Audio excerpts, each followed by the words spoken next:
SMEs में आपका main expertise है। ये मल्टी बैगर बनते हैं तो आप भी पैसा कमाते हो। Right. I want you to explain us कि ये कंपनी आप सबसे पहले ढूँढते कैसे हो? पिछले 12 सालों में कुल 1382 कंपनीज लिस्ट हुई हैं एक्सचेंज में। 30,000 करोड़ का फंड रेज हुआ है अप्रॉक्सीमेटली एंड इसकी टोटल नेटवर्थ आज 3.5 लाख करोड़ की हो गई है। पिछले 12 साल से आपका केगर 50% का चल रहा है। तो एक काम करते हैं ना, लेट्स टेक Right. 2 और 3 एग्जांपल्स। कैसे इसको स्टडी किया था? वैल्यूएशन सही था, नहीं था? एब्सोल्युटली सर, मेरा पहला बाय 500 पे हुआ था। 500 से 900 तक तो मैं सिर्फ खरीद रहा था कॉन्कोर्ड। एवरेज अप किया आपने। ठीक है, एवरेज अप किया मैंने। फिर बीच में फाइनेंशियल मार्केट में कुछ फॉल आया, कॉन्कॉर्ड 1700 से गिर के 1000 पे आ गया था। I didn't even lose a sweat. I was happy कि कॉन्कॉर्ड लेने को मिल रहा है। मैंने फिर 1000 लिया। आज अगर आप प्री स्प्लिट कॉन्कॉर्ड का प्राइस ट्रैक करोगे ना तो वो आई थिंक 32-3300 होगा। आपने फर्स्ट स्टॉक में कब इन्वेस्ट किया था? अडानी ग्रीन का शेयर उस समय ना 30 रुपए का हुआ करता था। जब मैं सेंटर पे जाता था अपनी पढ़ाई करने के लिए, वो टुक टुक रिक्शा का जो कॉस्ट था कोइंसिडेंटली वो भी 30 रुपीज का होता था। I used to save that 30 rupees and I used to buy Adani green. आप बिलीव नहीं करोगे, वो 30 रुपीज वाला अडानी ग्रीन 2 साल में 900 रुपीज हो गया था।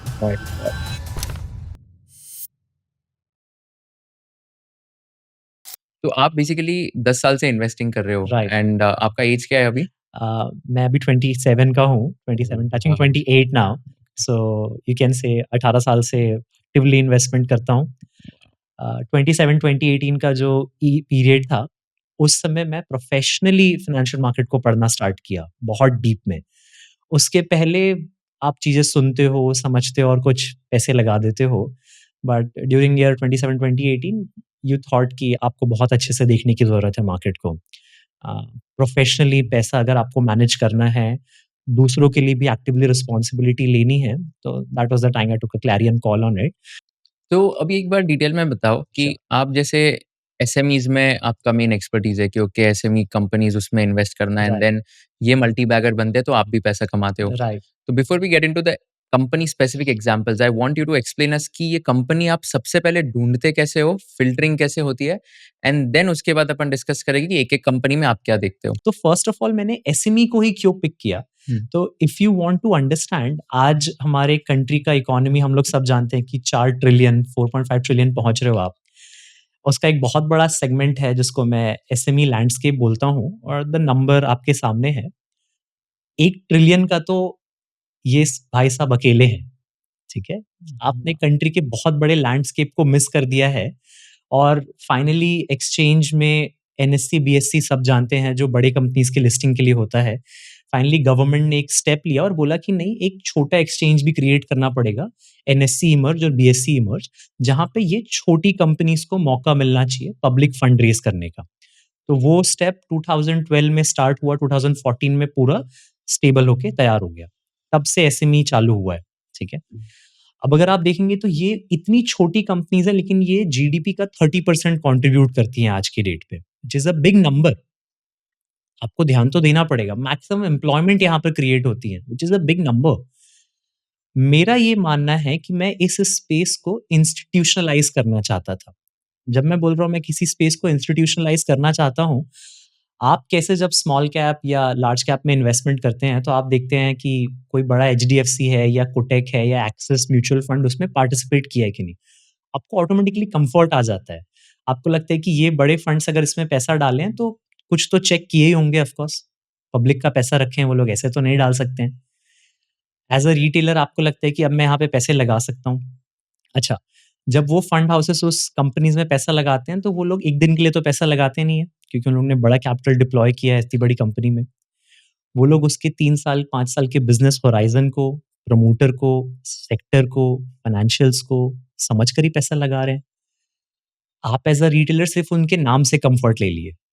सिमिलरली अगर मैं इन एसएमई यूनिवर्स की कंपनीज़ जो छोटी हैं, मैं as an institutional fund house अगर इसमें पैसा लगाता हूँ, तो जो म्यूचुअल फंड स्टडी उन कंपनीज़ में कर रहा था, मैं वो सारी स्टडीज़ इन छोटी कंपनीज़ में करता हूँ और मैं पैसे लगाता हूँ वहाँ पे। एंड आई बिलीव हर वो रिटेलर जो एसएमई में आज इन्वेस्टमेंट करना चाहता है, उसको मेरा या किसी भी दूसरे अच्छे एआईएफ्स का नाम देख के वो कम्फर्ट या कॉन्फिडेंस या कन्विक्शन आना चाहिए कि इन्होंने पैसा लगाया है तो सोच के ही लगाया होगा। I want to take that responsibility कि yes, if I am backing this investment, it is a good company. With the right allocation and right valuation, ये आपके लिए फ्यूचर में शायद बहुत अच्छा पैसा बना के दे सकती है। That is my belief. इसी को मैं इंस्टीट्यूशनल गैप फिलिंग बोलता हूँ कि 500 करोड़, 700 करोड़ या 300 करोड़ की कंपनीज़ आज मार्केट कैप वाइज़, इस पे एक इंस्टीट्यूशनल स्टेक लेना और इन कंपनीज़ को 3 साल टाइम देना कि ये बड़ी बने, और 1500 करोड़, 2000 करोड़ पे हमारा एग्ज़िट होता है। तो दैट इज़ व्हाई हर वो आइडिया जो मैं फंड में लेता हूँ, मेरा एक बिलीव होता है कि अगले 5 साल में ये मेरे लिए 3x या 4x की स्टोरी बनेगी। And that is how we have been investing in the SME market. I will take you further, क्यों मुझे एसएमई पसंद आया एंड फाइनली हम लोगों ने इसको पोर्टफोलियो में क्यों बड़ा जगह देने का बिलीव किया। पिछले 12 सालों में कुल 1382 कंपनीज़ लिस्ट हुई हैं एक्सचेंज में। 30,000 करोड़ का फंड रेज़ हुआ है अप्रॉक्सिमेटली, एंड इसकी टोटल नेटवर्थ आज 3.5 लाख करोड़ की हो गई है। मतलब अगर मैं इसको केगर में कन्वर्ट करूँ तो पिछले 12 साल से आपका केगर 50% का चल रहा है। आप जो बोलते हैं ना कि म्यूचुअल फंड में लार्ज कैप्स का केगर 14% का रहता है, मिड कैप्स का 17 का, स्मॉल कैप का हो सकता है 20 का भी बने। मैं बोलता हूँ एसएमई का केगर 50% का है। आप इन्वेस्टमेंट ही करने आए हो मार्केट में, तो आप कोई एक स्पेस जो 50% से ग्रो करते आ रहा है, आप उसको कैसे छोड़ सकते हैं? आपने उसको छोड़ा इसीलिए क्योंकि शायद आप उसको समझ नहीं पाए हैं सर। मैं आपको वही समझाना चाहता हूँ। एंड दैट इज़ व्हाई आप एसएमई को अगर निफ्टी 50, निफ्टी मिड कैप या निफ्टी स्मॉल कैप किसी से भी कंपेयर कर लीजिए और अपने फेवरेट टाइम फ्रेम पे 1 ईयर, 3 ईयर, 5 ईयर या 10 ईयर, वो बीट तो कर रहा है। उसके बीट का जो कॉस्ट जो आप पे कर रहे हैं ना, वो बस उसकी वॉलेटिलिटी है। जैसे स्मॉल कैप 20% टूटेगा, एसएमई 35 से 40% भी टूट सकता है। अगर आप उस वॉलेटिलिटी को डाइजेस्ट करना जानते हैं, तो आई थिंक इससे ज़्यादा पैसा दूसरे स्पेस में नहीं बनता है। तो that's why I love this space again. So उसमें आपने एक स्लाइड में लिखा था 349 कंपनीज़ माइग्रेटेड, जो राइट, मेरे स्लाइड है, तो उसका राइट। क्या मतलब है? माइग्रेशन का ये मतलब होता है जब भी कोई एसएमई कंपनी 3 साल एक एसएमई बोर्ड में, जो आपका एक्सचेंज है एनएससी या बीएससी एसएमई मर्ज, उसमें टाइम स्पेंड कर लेती हैं, तो वो लोग मेन बोर्ड में मूव करते हैं। हुँ। ये 3 साल का टाइम फ्रेम ना बहुत सोच समझ के रखा गया है रूल में। क्यों? जैसे ही आप एक लिस्टेड कंपनी बनते हो, बहुत सारे कंप्लायंस आपके ऊपर अप्लाई हो जाते हैं गवर्नमेंट के द्वारा, सेबी के द्वारा। अब ये प्रमोटर थोड़े छोटे होते हैं, स्टार्टिंग में बहुत ज़्यादा एरर करेंगे, तो सेबी को बार-बार इनको नोटिस और फाइलिंग करना पड़ेगा इनके अगेंस्ट में। तो थोड़ा-सा रूल्स को रिलैक्स किया गया कि आप 3 साल थोड़ा एक्सरसाइज़ करके प्रैक्टिस कर लो अच्छे से कि कितने रूल्स एंड नॉर्म्स होते हैं। 3 साल में आपकी प्रोफेशनली टीम भी रेडी हो जाएगी। 3 साल के बाद में आप मेन बोर्ड में माइग्रेट कर जाओगे। तो इन 1300 कंपनीज़ में 349 ऐसी कंपनीज़ थी जो मेन बोर्ड में माइग्रेट की हैं, and if I tell you some of the names of them, the amount of wealth जो उसमें बना है, इट इज़ ह्यूमंगस, ह्यूमंगस। जैसे कोई एग्ज़ाम्पल? अगर अ, केस स्टडी में अगर आप मनोरमा इंडस्ट्रीज़ को ट्रैक करेंगे, ठीक है? आप लोग चॉकलेट खाते हैं, उसमें जो शिया बटर कंपोनेंट होता है, ठीक है? अगेन एक एडेड डेरिवेटिव प्रोडक्ट है। आपके जितने भी फेवरेट चॉकलेट्स होंगे ना, उसमें सब में मनोरमा का प्रोडक्ट जाता होगा। इन अ वे आप मनोरमा का प्रोडक्ट यूज़ करते रहे। Manorama is a 40x, 50x return story, wow! जो एसएमई में आई थी और मेन बोर्ड में गई है। सराफ जी को मैं जानता हूँ अच्छे से। आई हैव सीन सराफ जी की जर्नी जब वो रायपुर से मुंबई ट्रेन में बिना टिकट के ट्रैवल करते थे, and from there that man has scaled up a company जहाँ पे आज 12,000 करोड़ की नेटवर्थ होगी। तो जब आप किसी प्रमोटर को बहुत अर्ली इन द जर्नी समझ जाते हो कि इसके एस्पिरेशंस बहुत अच्छे हैं, इसके प्रोसेस बहुत अच्छे हैं, और ये शायद एक ऐसे प्रोडक्ट पे काम कर रहा है जो दिन दुनिया को जिसकी ज़रूरत ही है, ना चाहते हुए भी। तो it's a thing. Steve jobs की बहुत फेमस लाइन जो आप सब जानते होंगे कि आपको अपने कस्टमर के इतने पास पहुँच जाना है, ठीक है? You have to reach so close to your customers that you end up telling them that you need this and this is why you need this, और फिर आप उसको वो प्रोडक्ट हैंड ओवर करो। वो ना चाहते हुए भी आपसे लेगा ही लेगा। हुँ, राइट। तो most of the SME companies जिसमें मैं देखता हूँ ना, तो मैं प्रोडक्ट पे बहुत ज़्यादा ध्यान देता हूँ कि ये जो आप प्रोडक्ट बना रहे हो इसकी ज़रूरत कितनी ज़्यादा है मार्केट में आज? और आप जो बना रहे हो उसकी जेन्युइनली क्वालिटी कितनी अच्छी है? अगर वो क्वालिटी है तो वो बिकेगा ही बिकेगा सर। आपने इन्वेस्ट किया था मनोरमा इंडस्ट्रीज मनोरमा में? Industries yes, we were there early in the journey Manorama investments थे हमारे पास में, ठीक है? Uh, later in the discussions मैं आपको कुछ ऐसे case studies timeline wise share करूँगा कि क्यों हम लोगों ने इस कंपनी को 2 साल पहले इन्वेस्टमेंट किया था। उस 2 साल में हर महीने ऐसे कुछ डेवलपमेंट्स अगर हुए थे तो हम लोगों ने उसको मॉनिटर किया है and we have mapped it out कि वो इन्वेस्टमेंट्स कैसे फ्लक्चुएट हुए ओवर टाइम। एंड हुँ, उस बीच में उसके स्टॉक प्राइसेस में काफ़ी ज़्यादा ऊपर-नीचे मूवमेंट भी हुआ है। इट्स अ पब्लिक डेटा, जो भी सुन रहे होंगे वो देख भी सकते हैं। बट उस मोमेंट में कभी मैं फ्लिंच नहीं किया। आई वाज़ ऑलवेज़ ओके क्योंकि मेरा एंट्री प्राइस हमेशा कंफर्टेबल था। तो हुँ, आप यहाँ पे प्राइसेस हर दिन मूव करते हैं, बिज़नेस हर दिन मूव नहीं करता है। आपको वो टाइम देना पड़ेगा और वो परफ़ॉर्म करेगा। Right. So moving on, overall SME market ना बहुत मैच्योर हुआ है, ठीक है? 2012 में एक एवरेज कंपनी जो आती थी वो 10 या 12 करोड़ रुपए रेज़ करती थी मार्केट से। तो बहुत छोटा कैपिटल ही डिप्लॉय करने का आपको एपेटाइट मिलता था।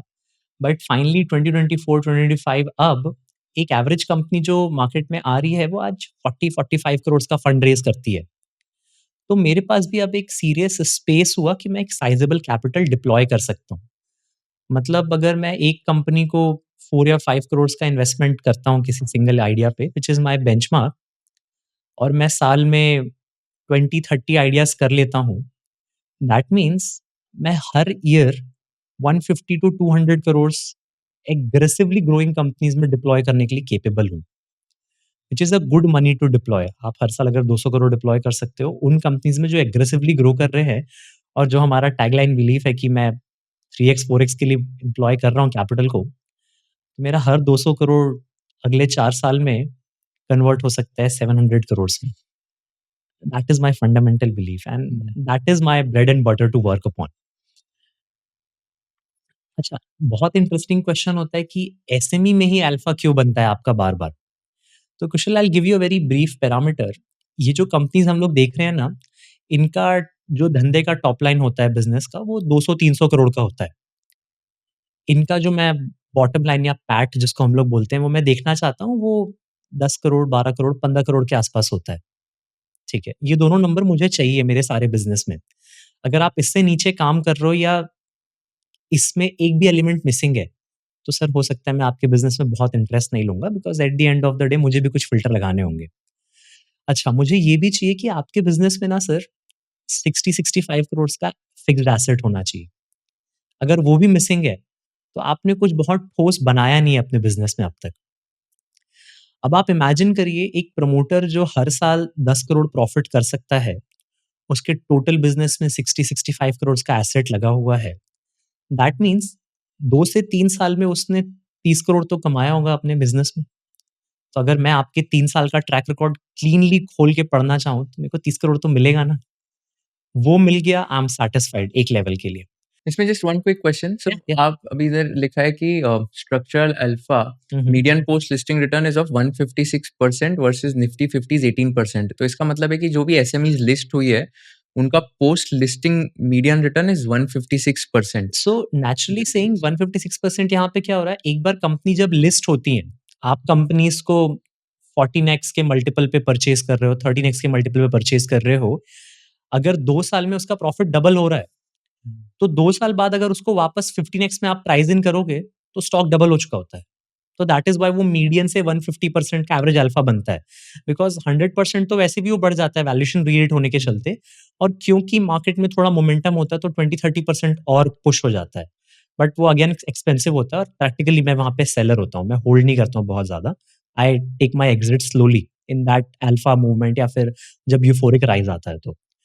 निफ्टी 50 का जो 18% का लॉजिक यहाँ पे दिया गया है, इंडेक्स की जो टॉप 50 कंपनीज़ हैं आज इंडिया की, उनका जो बॉटम लाइन है वो 5% 7% से ही बढ़ रहा है, वो स्टैग्नेट हो गया है।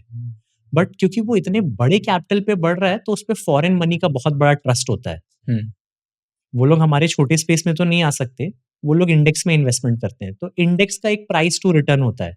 अगर आप ₹100 कमा रहे हो, तो मैं आपकी वैल्यू उसका 10.5 टाइम्स दे सकता हूँ ईपीएस का। तो दैट्स व्हाई वो हुँ। 18% में फ्लक्चुएट होता है। और ये एसएमई आईपीओज़ अभी इतने ज़्यादा आ रहे हैं ना, आपने वो राइट, एक स्लाइड दिखाई कि अभी 40-45 करोड़ का एवरेज आईपीओ राइट, साइज़ आ रहा है। Right, but right. आपको कभी-कभी ऐसा नहीं लगता है कि like a lot of retail investors are applying so much, मतलब अभी एक कंपनी है जो परसों लिस्ट हुई गैलेट स्टील नाम से, ओके, उसका आईपीओ साइज़ था कुछ 40-45 करोड़ ऑलराइट, ऐसा था, and 9800 crores was the over subscription, मतलब टोटल पैसा बेसिकली जितने लोगों ने अप्लाई किया, वो टोटल अमाउंट थी 9800 करोड़ की। और उनको रेज़ करना था कुछ मतलब डबल डिजिट करोर्स में। What I am trying to ask you is कि ये जो रिटेल इन्वेस्टर्स का यूफोरिया हो रहा है, do you think it's a bubble, और डू यू थिंक कि हाँ, मतलब ये ऐसे बबल नहीं है और ये मतलब चल ही सकता है? नहीं पहली बात जो इतने ओवर सब्सक्रिप्शन होते हैं, at the end of the day everyone is playing a logic of maths over there. क्या होता है, आप जितना ओवर सब्सक्राइब करोगे, आपको एक सर्टेन अलॉटमेंट आता है, ठीक है? वहाँ पे इतना बड़ा सब्सक्रिप्शन पीछे का कॉस्ट लॉजिक है कि मुझे कुछ अलॉटमेंट मिल जाए, जिसको हम लोग क्यूआईबी कोटा बोलते हैं, ठीक है? या फिर रिटेल अलॉटमेंट कोटा बोलते हैं। तो वो सिर्फ़ आईपीओ लेने के लिए है। पूरा 9600 करोड़ किसी को परचेज़ नहीं करना है सर। उनका ये बिलीफ है, अगर इतना बड़ा एप्लीकेशन लगाएँगे तो एक सर्टेन एलोकेशन हमें आ जाएगा। अगर ऐसा ही होता, तो जब आईपीओ जब लिस्ट हो रहा है, उसके बाद में इतनी बड़ी बाइंग क्यों नहीं आती? फिर तो किसी को नहीं चाहिए होता है। तो उसमें इतना बड़ा एलोकेशन इसलिए होता है क्योंकि वो वैल्यूएशन लिस्टिंग के बाद में शायद कभी-कभी नहीं मिल पाती है। हुँ, एक बार कंपनी लिस्ट हो गई अगर 30% ऊपर, तो अब 30% ऊपर तो कोई लेने नहीं आता है उस कंपनी को वहाँ पे। तो ये प्रोसेस कल कम ज़्यादा कुछ भी हो, इसके ऊपर-नीचे होने से बिज़नेस पे कोई फ़र्क नहीं पड़ता। और हर वो फैक्टर जिससे बिज़नेस पे कोई इम्पैक्ट नहीं आता है, मेरे लिए वो मैटर नहीं करती है। क्योंकि 1 साल बाद आपको वो शायद सुनने में भी नहीं मिलेगा। हुँ, राइट। अगर आपकी कंपनी अच्छी है तो 1 साल बाद उसके नंबर्स अच्छे आएँगे और 1 साल बाद भी उसको बायर्स मिल जाएँगे। I am there. So what's the sector wise allocation so इसके पीछे इन्वेस्टमेंट? लॉजिक ये है मेरा बोलना कि जब आप किसी भी बड़ी कंपनीज़ को देखते हैं आज की डेट में, आप जब निफ्टी 50 पे फ़ोकस करना चाहेंगे, तो consumer, IT, banks, auto and whole bit of Reliance. अगर मुझे इसके बाहर इन्वेस्टमेंट करना है तो लार्ज कैप में तो कुछ है ही नहीं।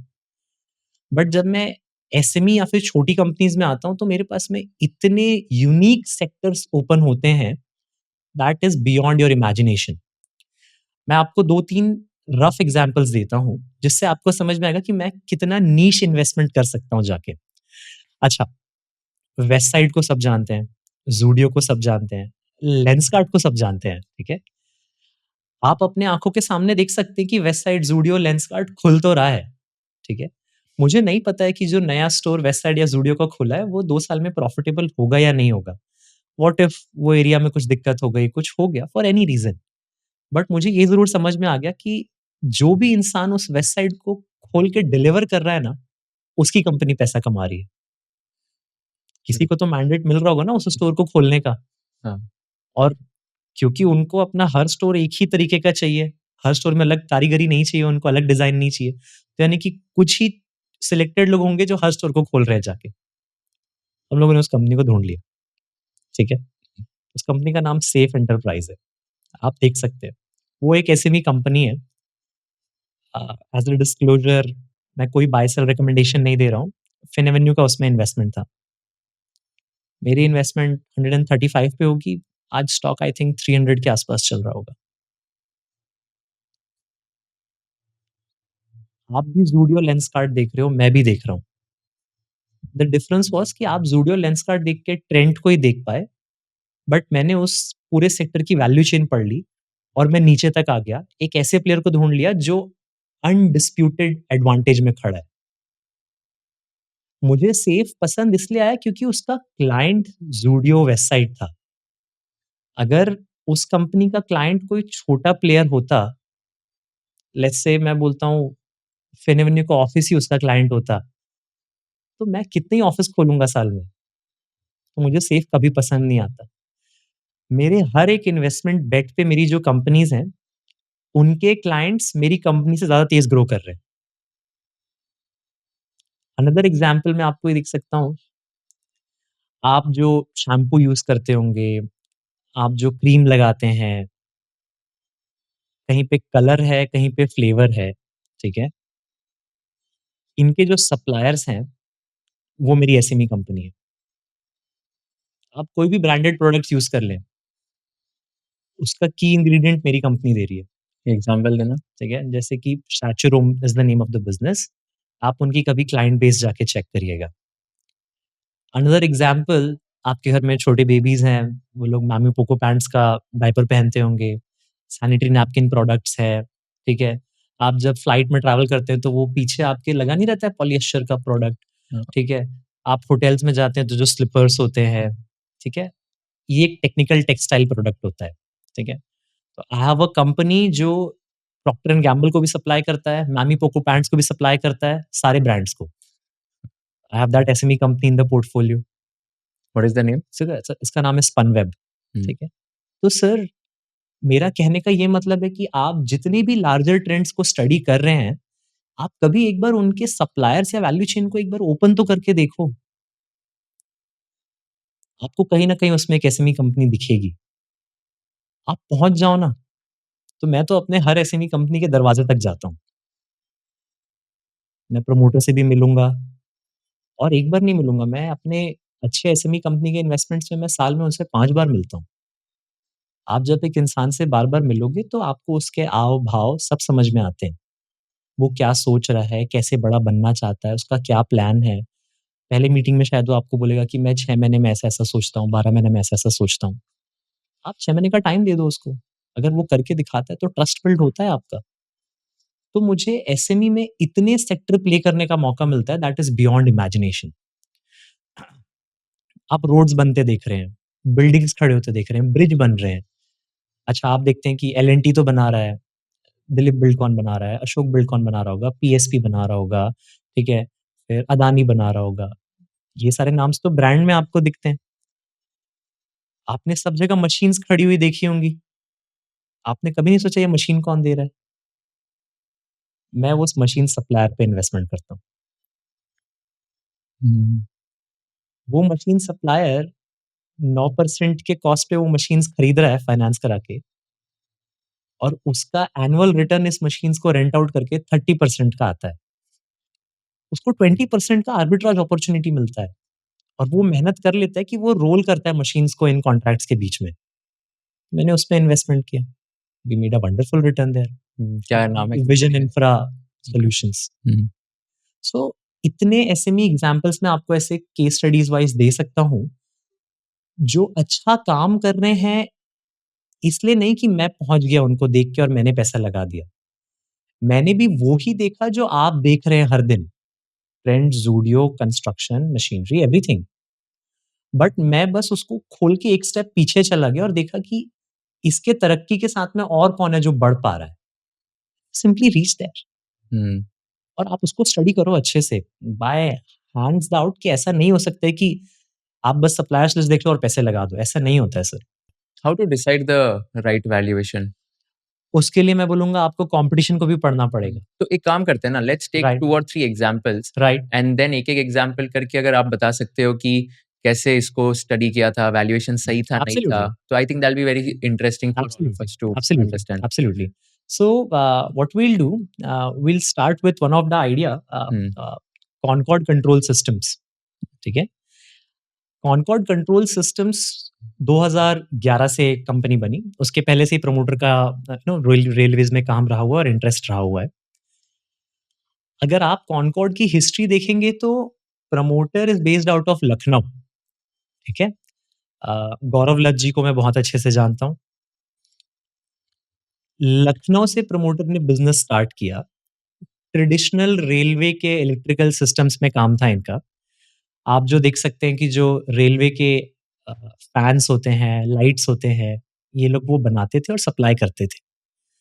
अब कोई एक लेमैन भी समझ सकता है कि आप एक पंखे की कीमत ₹1 से ऊपर शायद बेचोगे, तो रेलवे भी आपसे नहीं लेगा।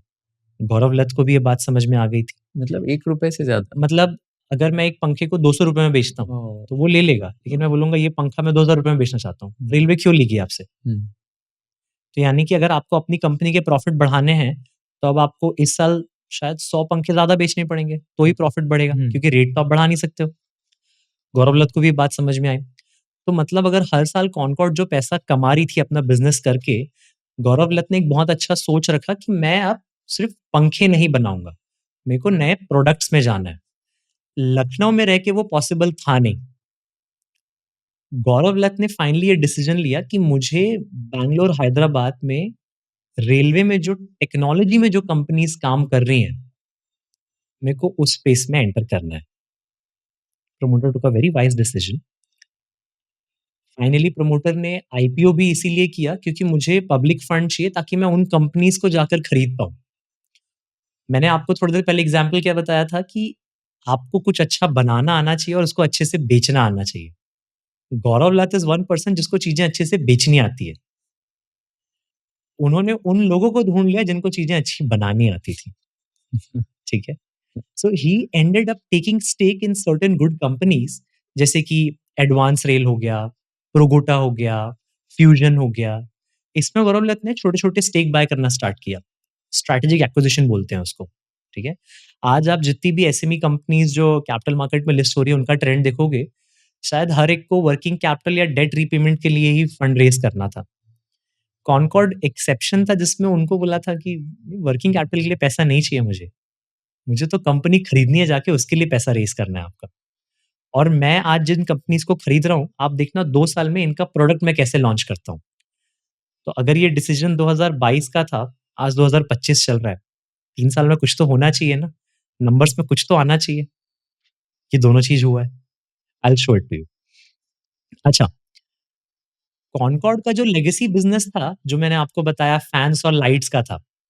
फिर उसने एडवांस रेल में स्टेक उठाया, जिसका बिज़नेस था लोकोमोटिव वायरलेस सिस्टम्स का। लोकोमोटिव वायरलेस सिस्टम्स या डीपीडब्ल्यूसीएस बोलते हैं, distributed power wireless control systems, इसका एक्रोनिम है। आप जब रेलवेज़ में रहते हैं, आप जो बड़ी-बड़ी ट्रेन्स देखते हैं, किसी में 1 इंजन होता है, किसी में 2 इंजन होता है, किसी में 1 इंजन पीछे होता है, 1 इंजन सामने होता है। उन इंजन्स के बीच में जो वायरलेस कम्युनिकेशन सिस्टम्स होती हैं, जो वायरिंग होती है, अब आप लेमन में समझ सकते हो, वो एक पंखे से तो ज़्यादा क्रिटिकल है, उसकी कीमत तो ज़्यादा रहेगी ना। हुँ। तो गौरव लत उस बिज़नेस में एंटर कर गए। ठीक है, very nice. Ticket size increase हो गया। टिकट साइज़ इंक्रीज़ हो गया, आपका एवरेज वैल्यू पर क्लाइंट बढ़ने लग गया। हुँ, वो वहाँ पे नहीं रुके। एक स्टेप और आगे जाते हैं। बहुत दुःख की बात है कि रेलवे में एक्सीडेंट्स हैं, बहुत सारे लोगों की जानें भी जाती हैं। आज की डेट में इंडियन रेलवे ब्राज़ील की जितनी पॉपुलेशन है ना, उतना हमारे ट्रेन्स में होती है। बाप इट्स अ ऑनेस्ट फैक्ट। पूरी ब्राज़ील की जितनी आबादी है, इंडिया में रेलवे में लोग उतने होते हैं। ट्रैवल करते रहते हैं पूरे टाइम सर, ठीक है? तो यानी कि उसकी सेफ्टी तो बहुत इम्पोर्टेंट है। गवर्नमेंट ने ये मैंडेट बनाया कि मेरे को इंडिया की सेफ्टी पे काम करना है। गौरव लत ने प्रोगोटा में जाके स्टेक ले लिया जो रेलवे के एंटी कोलिजन सिस्टम्स में काम कर रही। Very nice. आपका जो रेलवे का व्हील होता है ट्रेन का, ठीक है? उसकी टेक्नोलॉजी बोलते हैं वाइल्ड बोलते हैं। व्हील इम्पैक्ट लोकेट डिसीजंस बोलते हैं उसको, detection sorry. Wheeled impact locomotive detection, यानी कि ट्रैक पे कितना ज़ोर आ रहा है, उसकी टेक्नोलॉजी पे काम करती है कंपनी। तो गौरव लत ने उसमें भी स्टेक लिया। फाइनली आपके जो पुराने डीजी सेट्स है, इंजन सेट्स हैं, डीज़ल हो या फिर इलेक्ट्रिसिटी हो, जिस भी चीज़ से आप चला रहे हो, कोल पावर्ड हो, जो भी हो, वो तो पुराने हो गए अब इंजन। अब इंडिया में इतने सारे इंजन सेट्स हैं, आप रातों-रात तो सबको बदल सकते नहीं हो सर। यानी कि आपको पुराने वालों की थोड़ी मरम्मत करनी है और उसमें नए पार्ट्स लगाने हैं। यानी कि रेट्रोफिट का एक स्टेप आ गया। तो गौरव लत ने एक कंपनी में स्टेक लिया जो इस रेट्रोफिट पे काम करती है। यानी कि पुराने सारे इंजन्स के पार्ट्स को थोड़ा-थोड़ा नया करने का काम हो गया। बेसिकली जैसे आपकी गाड़ियों की मॉडिफिकेशन होती है, यहाँ पे आप रेलवे की इंजन की मॉडिफिकेशन कर रहे हो। तो मैंने आपको एक प्रमोटर के बारे में बताया, जो ट्रेडिशनल ट्यूबलाइट और फैन से निकल के इन 4 स्पेसेस में एंटर करने की एक कोशिश कर रहा था। हम लोगों ने उसको ढूँढ लिया, उस पे ट्रस्ट किया। कैसे ढूँढा? सर, आपको ये देखना तो पड़ेगा ना कि आज मेरे को पता था कि रेलवे अगर फ्यूचर का सेक्टर है, अगर आप इंडिया गवर्नमेंट के बजट को फॉलो करते हो, तो 2024 से 2030 में इंडिया गवर्नमेंट बोल रही है कि उनको 10 लाख करोड़ रेलवे बजट में डालना है। गवर्नमेंट ने ये मैंडेट कर दिया कि मेरे को 10,000 लोकोमोटिव इंजन्स को मॉडिफाई करना है। 5,000 किलोमीटर को कवच प्रूफ करना है, यानी कि एंटी कोलिजन प्रूफ करना है, जिसमें मैक्सिमम टर्न्स रेन कर रही हैं। आप क्या इंश्योर करते हो कि जो हाईवे में ज़्यादा गाड़ियाँ चल रहे हैं, उसमें सिक्योरिटी सिस्टम सबसे स्ट्रॉन्ग रहे? जगह-जगह पे स्पीड का पैरामीटर्स रहे, सिग्नल रहे, बैरियर्स रहे, चेक पोस्ट रहे। तो गवर्नमेंट ने भी बोला कि जिन ट्रैक्स में सबसे ज़्यादा ट्रेन्स जा रही हैं, उसको पहले प्रूफ करो, प्रायोरिटी वाइज़। तो मेरे को तो देखना था ना कि अगर गवर्नमेंट यहाँ पे इतना खर्चा करने वाली है, तो कौन-सी कंपनीज़ है जो इसका बेनिफिशियरी उठा सकती है? पहुँच गए। हुँ। इम्पोर्टेंट ये भी था कि आप ये समझो कि फाइनली एट दिस पॉइंट एक प्रमोटर ऐसा मिल गया जो ट्रेडिशनल बिज़नेस से निकल के कुछ बड़ा करना चाहता था। 2011-12 में अगर आप इसको देखते इसकी कंपनी को, तो बोलते यार ये तो सिंपल सा ट्यूबलाइट है, मैं इसमें क्यों पैसा लगाऊँगा? बट आपको हुँ। प्रमोटर के विज़न को तो फ़ॉलो करना है ना। अच्छा, 2011 से 2020 तक भी जो गौरव की कंपनी थी, वो सारी आरडीएसओ अप्रूव्ड थी। आरडीएसओ अप्रूवल लेने में आपको 3 साल का समय लग जाता है, आसान नहीं होता है सर। मतलब क्या होता है? जो रेलवे का डेवलपमेंट अथॉरिटी है, वो प्रोडक्ट को वेरीफाई करता है कि ये प्रोडक्ट इंडियन रेलवेज़ के लिए अप्रूव्ड है अब। वो लोग भी आसानी से अप्रूवल देते नहीं है। With government it's very difficult to work around. Gaurav लत की प्रोडक्ट तो अप्रूव थे, यानी कि वो हर साल बनाएगा तो वो बिक जाता था। बस रेट नहीं आ सकता उतना ऊपर। पर मेरे को इतना तो कन्फर्मेशन था कि इसकी कंपनी बैंकरप्ट नहीं हो सकती है। It was very good. अच्छा, इनका जब आप उस समय ट्रेडिशनल मार्जिन चेक करते तो 40-45% पे था। तो बिज़नेस सर्वाइव करने के मेरे को पूरे ट्रेड्स मिल गए थे। मुझे ये श्योर हो गया था कि फाइनली ये जो एक्विजिशन करेगा और टेक्नोलॉजी की तरफ मूव करेगा, तो फ्यूचर में इसके प्रॉफिट्स बहुत बड़े जंप कर सकते हैं। अब यहाँ पर आप देखेंगे तो एक फाउंडेशन है, प्रूफ ऑफ कॉन्सेप्ट है, इन्फ्लेक्शन है, इंटीग्रेशन है। टाइमलाइन वाइज़ हम लोग उसको स्टडी करते हैं। तो 2023 में गौरव ने 26% स्टेक एक्वायर किया था प्रोगोटा में। 50% स्टेक एक्वायर किया था लैब टू मार्केट कंपनी में। प्रोगोटा काम करती है एंटी कोलिजन में, लैब टू मार्केट काम करती है वाइल्ड डायग्नोस्टिक्स में, जो मैं आपको बताया था ना, व्हील इम्पैक्ट लोड डिटेक्शन, ठीक है? उस समय इस कंपनी का रेवेन्यू हमारी जो कंपनी है कॉनकॉर्ड गौरव जी की, वो 60 करोड़ के आसपास की थी, बस 60 करोड़। अब केयर क्यों करना? क्योंकि प्रमोटर आगे की सोच रहा है। 2024 में गौरव लत थोड़ा सा इंटीग्रेशन स्टेज पे गए फाइनली। उन्होंने एडवांस रेल करके कंपनी है बैंगलोर में, उसको एक्वायर किया। On a disclosure, I think मैं one of the few investors होऊँगा जो लखनऊ भी विज़िट किया है वो ट्रेडिशनल कंपनी देखने के लिए, और जब गौरव ने बोला मैंने वो कंपनी लिया, तो मैं बोला मैं वो भी देखने जाऊँगा, और मैं बैंगलोर भी गया देखने के लिए। गौरव लत की कंपनी को अभी 2 महीने पहले इंडियन रेलवेज़ से कवच का ऑर्डर आया है, 19 करोड़ का टेस्टिंग ऑर्डर। मैं प्रे भी कर रहा था और मैं चाहता भी था कि ये ऑर्डर इनको मिले, और मेरा ये कन्विक्शन 10 महीने पहले से है, 12 महीने पहले से है कि ये कंपनी इतनी मेहनत कर रही है, इनको ये ऑर्डर तो मिलेगा ना। That was my intention. अच्छा, 2025 में इन्होंने प्रूफ ऑफ कॉन्सेप्ट फाइनली कवच 4.2 का एक प्रोटोटाइप है जो आरडीएसओ से अप्रूव करा लिया, सबमिट करके, और इनको ऑर्डर मिल गया। 2023 में हम लोगों ने इनको रेवेन्यू देखा था 60 करोड़, 2025 में आप इनका रेवेन्यू 108 करोड़, यानी कि 40-45% का आपने रेवेन्यू जंप लिया है। आपकी बड़ी कंपनीज में इतना बड़ा रेवेन्यू जंप नहीं मिलने वाला है। सरप्राइजिंगली अभी आपका 25-26 चल रहा है। अब मैं आपको मंथली डेवलपमेंट्स बताता हूँ। आरडीएसओ का अप्रूवल आया मई 2025 में। जून-जुलाई में गौरव जी ने अपना जो प्रोगोटा का स्टेक था उसको 46% पे बढ़ा दिया। यानी कि उनको पता है कि मेरे कौन से बिज़नेस को अच्छा अप्रूवल मिल रहा है, तो मुझे वहाँ पे और स्टेक बढ़ाना है, क्योंकि नेचुरली तभी कॉनकॉर्ड के बुक्स में प्रॉफिट आएगा। अगस्त 2025 में कवच का पहला फील्ड ट्रायल ऑर्डर मिला, एक्सचेंज में डिस्क्लोजर दिया। सितंबर 2025 में गौरव जी ने फ्यूजन करके एक कंपनी है उसमें स्टेक बढ़ाया। अब फ्यूजन काम करती है रेलवे के इलेक्ट्रॉनिक्स मैन्युफैक्चरिंग डिवीजन के लिए, जो अकेले कॉनकॉर्ड को 200 करोड़ से ऊपर का अपॉर्चुनिटी दे सकती है। मतलब हम लोग कंपनी को ट्रैक कर रहे थे 2022-2023 में, जब उसका टॉप लाइन 30 करोड़ या 50 करोड़ का था, और आज पिछले 6 महीने में कॉनकॉर्ड का टॉप लाइन 81 करोड़ का है। यानी कि पहले वो जो पूरे साल में बिज़नेस करता था, उससे 2 गुना बिज़नेस वो अब 6 महीने में करने लग गया है। Wow. This year, are they expecting to close at what, 160, 170? More than 180 ऐसा एस्टिमेशन है, ठीक है? Hmm. और गौरव जी के बहुत बोल्ड स्टेटमेंट्स भी आते हैं, ठीक है? आज की डेट में अगर आप कॉनकॉर्ड का ऑर्डर बुक स्टडी करेंगे, तो 300 करोड़ से ऊपर का उसका ऑर्डर बुक है, फिक्स्ड ऑर्डर बुक है जो वो डिलीवर करने वाले हैं। गौरव लत जी के खुद के बोले हुए स्टेटमेंट्स हैं कि मैं 108 करोड़ का जो मेरा बेस है, मैं इससे 5 गुना कर सकता हूँ अपने आप को। यानी कि वो राइट केपेक्स कर रहे हैं, राइट एक्विजिशन कर रहे हैं। मेरे को पता है राइट प्रोडक्ट सिलेक्शन है, राइट कंपनी सिलेक्शन है, और मैं प्रमोटर को 3 साल से ट्रैक कर रहा हूँ।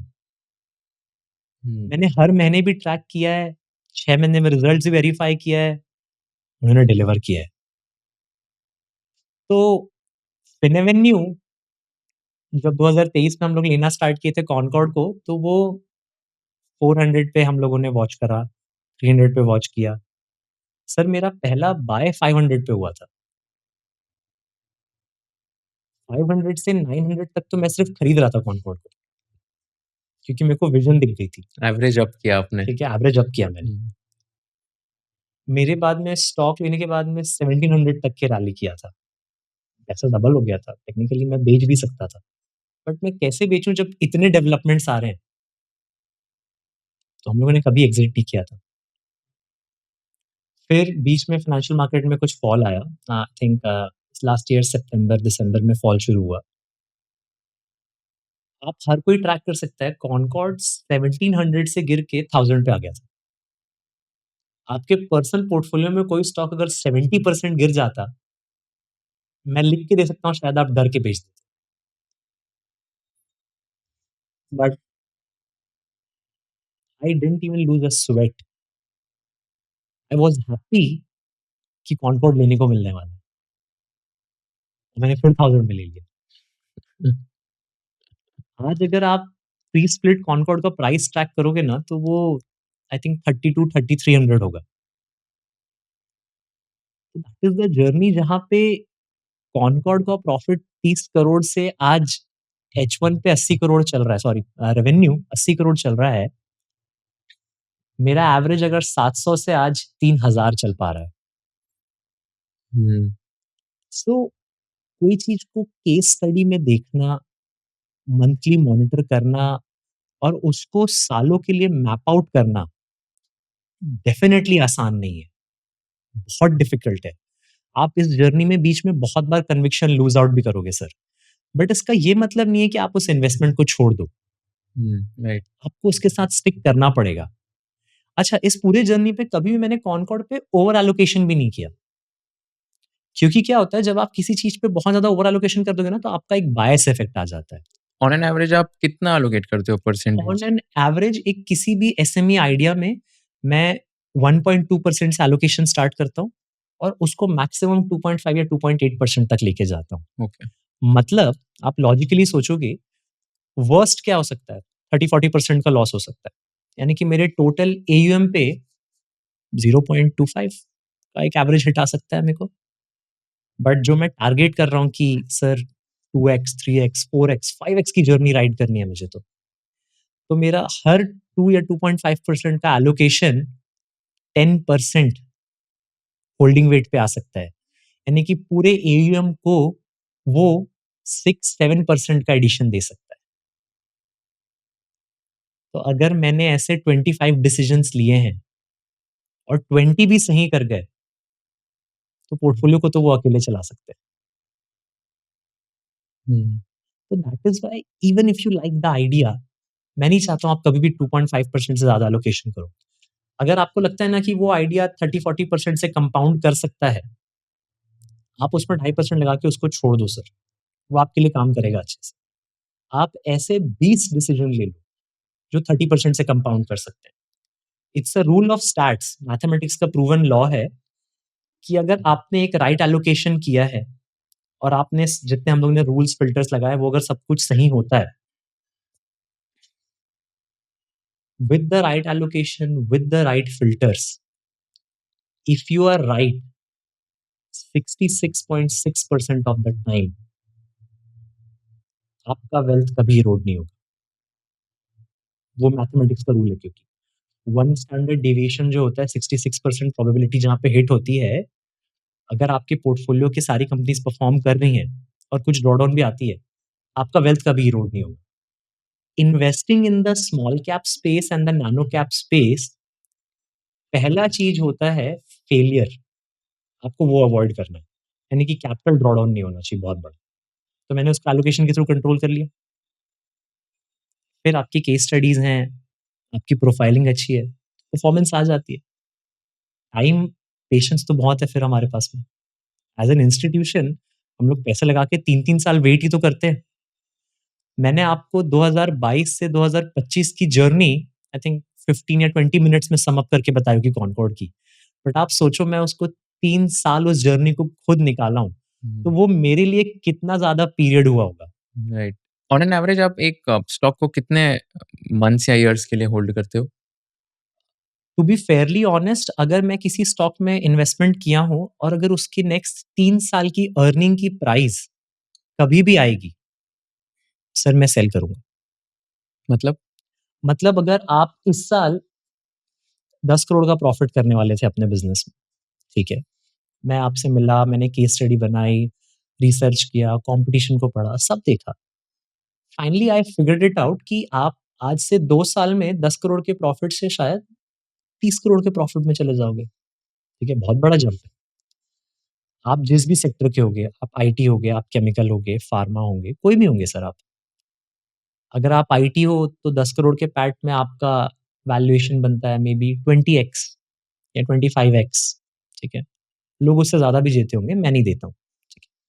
अगर आप एक मेटल हो तो 7x, आप एक फार्मा हो तो मे बी 22x, केमिकल हो वोलेटाइल मार्जिन है तो 15, केमिकल हो वोलेटाइल मार्जिन नहीं है, स्पेशलिटी मार्जिन है तो मे बी 25।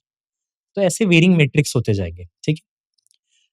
फाइनली आप कोई भी कंपनी हो, लेट्स से केमिकल, 10 करोड़ का आपने पैट किया, आपकी आइडियल वैल्यूएशन इस साल की होनी चाहिए थी 250 करोड़ की, ठीक है?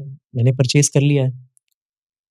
मेरे को पता है 2 साल में आपका प्रॉफिट 30 करोड़ का होने वाला है और उस सेम 25x मल्टीपल पे 750 करोड़ की आपकी वैल्यूएशन बनती है। अब in the capital market euphoria या फिर कुछ भी हो, फॉर एनी रीज़न आप आज ही 500 करोड़ या 600 करोड़ के मार्केट कैप पे पहुंच गए ड्यू टू प्राइस एप्रिसिएशन। जैसे आपने बोला गैलेड स्टील या whatever was the name was, कि अगर 9000 करोड़ के इतने एलोकेशन बाइंग आ रही है तो स्टॉक अगर ऊपर चल जाता है तो सर 600 या 650 करोड़ पे मैं ब्लाइंडली खड़े नहीं रहूंगा ना। मेरे को तो पता है 2 साल की आपकी पूरी अर्निंग पे आप प्राइस इन हो चुके हो आज। तो सर वो 650 करोड़ हिट होने पे मैं सेलर बन जाऊंगा, क्योंकि आपकी पूरी प्राइसिंग आ गई है आज। जैसे ही वो 650 करोड़ से अगर प्राइस करेक्शन होता है और वापस 300 करोड़ पे आप आ गए, मेरे को पता है 2 साल में फिर से आपकी वैल्यू 750 होनी चाहिए थी। मैं 300 पे वापस भी तो ले सकता हूँ आपको। नहीं आएगा तो I will find new opportunity. मैं तो क्लेम ही करता हूँ कि मैं हर साल 20 ऐसे गोल्डन अपॉर्च्युनिटीज हंट करके लेके आऊँगा। बिकॉज़ मेरे रूल ऑफ लॉ में है कि मैं इंडिया बजट भी पढ़ूँगा, इंडिया पॉलिसी भी पढ़ूँगा, इंडिया के सारे कमिटमेंट्स को भी देखूँगा, कंज्यूमर ट्रेंड को भी स्टडी करूँगा कि कौन से क्यूएसआर ब्रांड्स एस्टैब्लिश हो रहे हैं, क्या नया बिज़नेस है जो क्रिएट हो रहा है। आपके पूरे कॉम्पिटिशन को भी देखूँगा and I will find new ideas. That's my job. तो हर वो कैपिटल एक राइट वैल्यूएशन पे होना चाहिए। आज फिनवेन्यू का ब्लेंडेड पोर्टफोलियो 18 टाइम्स मल्टीपल पे खड़ा होगा। इन अ कंपनी पोर्टफोलियो जहाँ पे 30% की ग्रोथ आ रही है, तो मैं नेचुरली सस्ते वैल्यूएशन पे ही तो खड़ा हूँ। आई एम कॉन्फिडेंट कि मेरा पैसा बन जाएगा। उसके बीच में जो ड्रॉडाउन या टाइम पीरियड आता है, I am comfortable with that, it's okay. I can survive that cycle, क्योंकि मेरे पास में केस स्टडीज़ होते हैं। मैं मंथली ट्रैक कर रहा हूँ। मेरे पास में माइलस्टोन्स हैं डेवलपमेंट्स को देखने के लिए कि अब क्या होगा, अब क्या होगा? जब तक वो हो रहा है, आई am okay with that. So we can happily take a look at another example. This was Vision Infra Solutions. I think one company जिसके बारे में मैं आपको बता रहा था। तो विजन इंफ्रा को अगर आप देखेंगे तो ये 2024 में आई है कंपनी। 163 के आसपास इन्होंने लिस्ट किया था अपने आप को। अच्छा, गांधी ब्रदर्स की कंपनी है, सचिन जी, चेतन जी। इनका कंबाइंड एक्सपीरियंस सर इस इंडस्ट्री में 40 साल का रहा हुआ है। आप अगर इनका मॉडल देखेंगे तो ये लोग एक रेंटल मॉडल में है। इक्विपमेंट्स फॉरेन से लेके आएँगे, ठीक है? उसको थोड़ा रेट्रोफिट करेंगे, सही से सब करेंगे और फिर इंडिया में उसको रेंट में देना स्टार्ट करते हैं। रेंट में किसको देंगे? एल-एन-टी हो गया, टाटा हो गया, अशोका प्रोजेक्ट्स हो गया, एनसीसी हो गया, जीएमआर हो गया, जो ब्रांडेड नेम्स हैं जिनको आप जानते हैं। यानी कि एट लीस्ट ये ऐसे ब्रांड्स हैं जो आपके साथ पेमेंट टर्म्स में दिक्कत नहीं करेंगे। अगर ये किसी छोटे-छोटे कॉन्ट्रैक्टर्स को अपना मशीन देता ना तो मेरा इंटरेस्ट नहीं आता। क्योंकि ये ब्रांडेड प्लेयर्स को दे रहा था तो थोड़ा प्रीमियम चार्ज कर पाता था रेंट के लिए और इसको इसका पैसा टाइम पे मिलता भी था, ठीक है? तो मुझे विजन इंफ्रा पसंद आया उस चीज़ को लेके। इनका मशीन फ्लीट 395 मशीन्स का हो गया था। किसी के पास इतने मशीन्स नहीं होते हैं, जितना मशीन्स इन्होंने बिल्ड कर लिया था अपने आप पे। तो प्रैक्टिकली अगर आप इंडिया स्टोरी देखेंगे तो चाहे रेलवे हो, एयरपोर्ट हो या रोडवे हो, इतना काम आ रहा था कि मेरे को पता था ये जितनी भी मशीन्स लेके आएगा ना सब हाथों हाथ जाने वाला है और इसके साथ में ये हो रहा था। तो प्रैक्टिकली प्रमोटर ने इस चीज़ का ध्यान दिया और एग्रेसिवली उसका फ़ायदा उठाया। इसने राइट टाइम पे मशीन पोर्टफोलियो बढ़ा ली और उसका एडवांटेज हम सबको प्ले करने के लिए मिल गया। दूसरा इनका बिज़नेस होता है रिफर्बिशमेंट करने का। अच्छा, अगर आप पॉलिसी पढ़ोगे एनसीसी की या एल-एन-टी की, इनका रूल है कि आपका मशीन ना 7-8 साल से पुराना नहीं होना चाहिए। सर आप मशीन लेके आ रहे हो और 7 साल के बाद बोलोगे अब इसको मैं यूज़ नहीं कर सकता हूँ, मेरा तो नुकसान हो जाएगा ऐसे में, मैं क्या करूँ? तो इन्होंने बोला ठीक है, हम लोग मशीन बाहर से लेके आएँगे, थोड़े टाइम तक इनके साथ चलाएँगे, बाहर से और दूसरे पार्ट्स लेके आएँगे, रिफर्बिश करेंगे और मशीन को फिर एक्सपोर्ट कर देंगे। तो ये लोग मशीन यहाँ से फॉरेन कंट्रीज़ अफ्रीका एक्सपोर्ट भी करते हैं। यानी कि आप मशीन लेते हो, उससे रेंटल रेवेन्यू लेते हो और उस मशीन को फिर बेच के भी पैसा कमा लेते हो। तो इनका रिफर्बिशमेंट काम भी बिल्ड हो गया और अफ्रीका में मशीन्स बिक रहे थे इनके। तो मैंने बोला व्हाट अ ब्यूटीफुल बिज़नेस जो आपने डिवाइस कर लिया है कि 30% आरआर पे मशीन रेंटल भी निकालते हो, जिसको 9% कॉस्ट पे खरीद रहे हो और 30% उस बिज़नेस में रेंटल यील्ड कमाने के बाद में उसको बेच भी देते हो। तो vision infra was the company जो मुझे डे 1 पे पसंद आ गई थी। मेरा 163 का इन्वेस्टमेंट था। आप विज़न इंफ्रा के ट्रैक रिकॉर्ड्स अगर आप ट्रैक करोगे, तो एफवाई 22 में 158 करोड़ का इनका रेवेन्यू हुआ करता था। 158 करोड़ के रेवेन्यू से आज विज़न इंफ्रा पिछले 6 महीने में कितना रेवेन्यू किया है? 280 करोड़। अगेन वो केस स्टडी आ गई कि पहले जो पूरे साल में करता था ना, उससे ज़्यादा तो 6 महीने में करके दिखा रहा है। हुँ। इसका पैट 2022 में 5 करोड़ का था, 2023 में 10 करोड़ का था। आज 6 महीने में इसका पैट 20 करोड़ का हो गया। तो सर आपने राइट बॉटम एक कंपनी पिक कर ली जिसके पास में बिज़नेस का लॉजिक सही था, जिसके क्लाइंट सही थे, जिसके स्टेप्स सही थे और जिसका पैट ग्रो कर रहा है। We invested. रेवेन्यू में इतना कैसे मैनीफोल्ड जंप आया? सर क्योंकि आपने मशीन पोर्टफोलियो तो एक्सपैंड कर लिया ना, हुँ। तो मशीन पोर्टफोलियो जब आपने एक्सपैंड किया और नेचुरली जब आपके क्लाइंट्स बढ़ते गए धीरे-धीरे, धीरे-धीरे, तो आपने प्रीमियम चार्ज करना स्टार्ट किया। क्लाइंट ए एक कैटेगरी का है, बट आपने उसके साथ 2 साल वर्क किया, एक प्रूवन ट्रैक रिकॉर्ड दिखाया। फाइनली आप क्लाइंट बी जो प्रीमियम है उसके लिए आप अप्रूव हो गए, एल-एन-टी। आप उससे ज़्यादा पैसे ले सकते हो अब थोड़ा-सा, क्योंकि अब आप बेटर मशीन्स दे रहे हो। आप इनके फैक्ट्री अगर जब आप पुणे जाओगे विज़िट करने के लिए, आपको ऐसे-ऐसे मशीन्स दिखेंगे, जो लगेगा ये मशीन तो कभी देखा ही नहीं मैंने। I think we can take another case study if you have any. So yeah, there is one more case study and ठीक है, I'll take you to this case study जहाँ पे हम लोग इम्ट्रॉन की बात करते हैं, ठीक है? अच्छा, आप कभी वेगास गए हैं, ठीक है? या फिर आपने कभी वो स्लॉट मशीन्स देखी हैं, जो पिनबॉल वाली हम लोग पहले कंप्यूटर में गेम खेलते थे, हाँ, ठीक है? वो एक बॉल होती थी ना जिसको ऐसे जंप कराना होता था, पिनबॉल स्लॉट मशीन्स करेक्ट, या हाँ। वेगास की जो वो टोकन मशीन्स होती हैं, उसकी टेक्नोलॉजी बहुत सेंसिटिव होती है।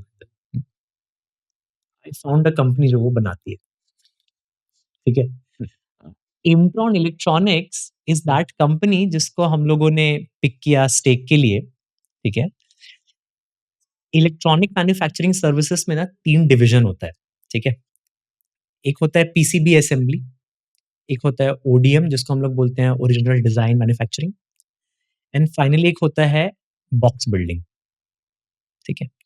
पीसीबी क्या होता है कुशल? आपका दिमाग था, आपने कुछ प्रोडक्ट वगैरह बनाया, आप डिज़ाइन लेके आए मेरे पास में, मेरे को बोले बॉस ये आप मेरे को प्रिंट करके दे दो। तो कैसे आप जब एक प्रिंटिंग शॉप में जाते हो अपना कुछ ग्राफिक बना के और जब आप उसको बोलते हो इसको प्रिंट कर दो, तो आपसे प्रिंटिंग चार्ज ही लेता है ₹3 या ₹10 पेपर का। आप कैसे अगर उसी शॉप में जाके बोलते हो कि मैं ये सोच रहा हूँ, आप डिज़ाइन करो और फिर प्रिंट करके दो, अब वो आपसे कितना चार्ज लेगा? ₹200 या ₹100? उसकी रेवेन्यू कितनी जंप हुई? ₹10 से ₹100 हो गई। सिमिलरली इलेक्ट्रॉनिक्स इंडस्ट्री में जो लोग सिर्फ प्रिंटिंग करते हैं, वो प्रिंट पे ही पैसा कमाएँगे, लेकिन जो डिज़ाइन करके प्रिंट करते हैं, उनकी प्रॉफिटेबिलिटी बढ़ जाती है। इम्ट्रॉन को हम लोगों ने उस जर्नी में देखा, जब वो सिर्फ़ एक प्रिंटर था और प्रिंटर से वो डिज़ाइनर बन गया। अब डिज़ाइनर भी अगर आप बोलते कि एक पेड़ डिज़ाइन करना है या एक एयरक्राफ्ट डिज़ाइन करना है, पेड़ बनाने का पैसा कम लगेगा, एयरक्राफ्ट डिज़ाइन करने का पैसा ज़्यादा लगेगा। तो ये इम्ट्रॉन सही सेक्टर्स में डिज़ाइन में चला गया। आज इम्ट्रॉन डिफेंस के प्रोडक्ट्स को डिज़ाइन करने में एंटर कर चुका है in 2025। We had that conviction back in 2023, 2024। Imtron के 2 यूनिट्स हैं, एक वडोदरा में है और दूसरा यूनिट आपका मैसूर में। मैंने दोनों विज़िट एंड समडे इम्ट्रॉन का एक और फैसिलिटी जो वो यूएस में बनाना चाहते हैं। I hope to visit that as well someday. ठीक है। Now let's break it down. जैसा मैंने आपको बोला कि इनका एक बिज़नेस था पीसीबी असेंबली का, एक बिज़नेस था इनका बॉक्स बिल्ड का, एक बिज़नेस था इनका डिज़ाइनिंग का। इनकी पीसीबी असेंबली से रेवेन्यू आती थी 65% के आसपास पहले। बॉक्स बिल्ड से इनकी बिज़नेस आती थी 25% और जो सबसे प्रीमियम होता है, जिसको हम लोग बोलते हैं ओडीएम डिज़ाइनिंग, उससे सिर्फ 10% आता था। पीसीबी असेंबली में आपका जो मार्जिन होता है ना ट्रेडिशनल बिज़नेस करने का, वो 17-18% के आसपास होता है। बॉक्स बिल्ड में आप थोड़ा-सा हायर जाते हो सकता है 25%। जैसे ही आप डिज़ाइन एंटर करते हो, आप स्ट्रेट 30% वाले बिज़नेस में चले जाते हो।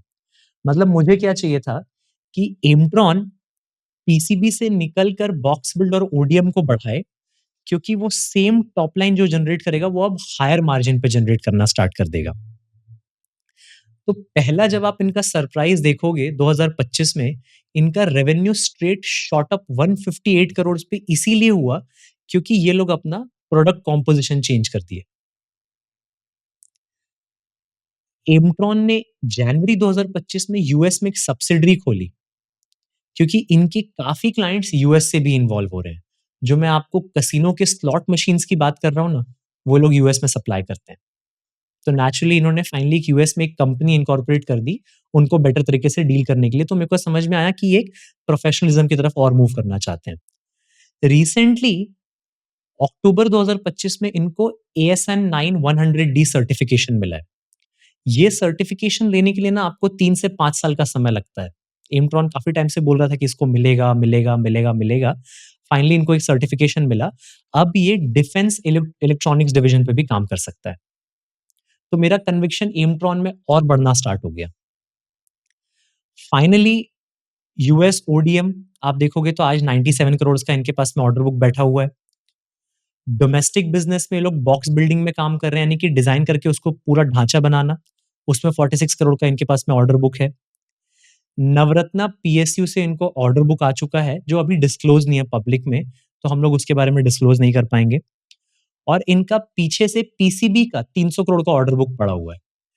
तो एक कंपनी जो पिछले 2022 या 23 में 42 करोड़ का या 71 करोड़ का काम करती थी, इस साल 6 महीने में 122 करोड़ का बिज़नेस कर चुकी है। 2022-23 में इसका जो पैट था, वो 12 करोड़ का था। इस 6 महीने में इसका जो पैट है, वो 20 करोड़ का हो गया है। ये 6 न्यू एसएमटी लाइन लगाना चाहता है और ये टारगेट कर रहा है 280 करोड़ के आसपास अब। हुँ। या can you give me an example of one of your visits and detail में बताओगे ज़रा कि आपने मे बी एक प्लांट विजिट किया या तो एक फैक्ट्री विजिट किया। क्या देखा आपने? कैसे क्वेश्चन्स पूछे वहाँ पे वर्कर्स को या तो कैसा था पूरा एक्सपीरियंस? सो लेट्स से मैंने बहुत रिसेंटली पलसाना में एक कंपनी है ट्रू कलर्स करके, ठीक है? ट्रू कलर्स, ट्रू कलर्स, ट्रू कलर्स, ठीक है? ओके। मैंने उनको विज़िट किया, हुँ, ठीक है? To explain you about the business of True Colors, let's say आपको फैब्रिक टेक्सटाइल इंडस्ट्री कैसे समझ में आती है? आप कैसे वो शॉप्स में जाते हैं तो आपको वो थान-थान में कपड़े दिखते हैं ना? मतलब एक कलर के रोल्ड शीट्स पड़े होते हैं पूरे। अब आप कभी उस दुकान वाले से उसकी चिंता पूछोगे, प्रॉब्लम क्या है? तो वो क्या बोलेगा कि सर जितना बिकता है, बाकी पड़ा रहता है मटेरियल। कलर प्रेफ़रेंस चेंज हो गया लोगों का, फैब्रिक मॉडर्नाइज़ेशन आ गया। एक टाइम के बाद में लगता है कि ये बेस कलर है, अब मेरे को ये डिज़ाइन नहीं चाहिए। तो अगर उस थान का 20% या 30% माल बिक गया, तो वही प्रॉफ़िट तो वो कमा रहा है। 70% तो रॉ मटेरियल उसका वेस्ट हो गया। It's a big problem.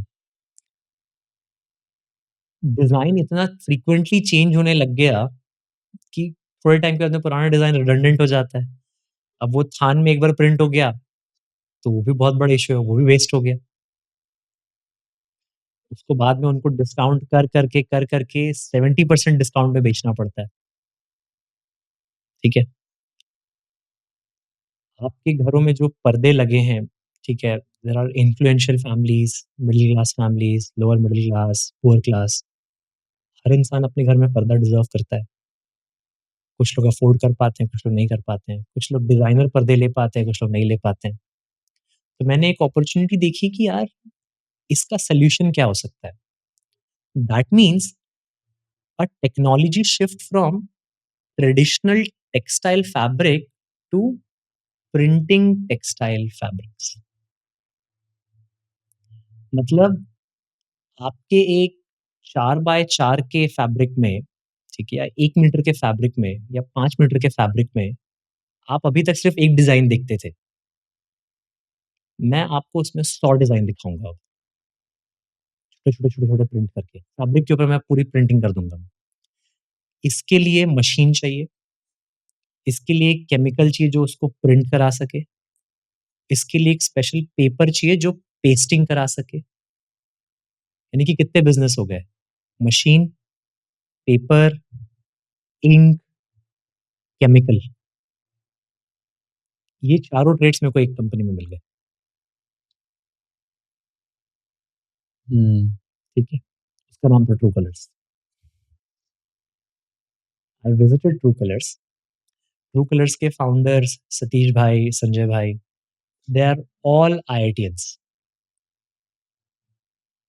Technocrats जो बिज़नेस प्रोडक्ट को समझते हैं और उस कंपनी को चला रहे थे। ट्रू कलर्स में हम लोगों ने स्टेक लिया।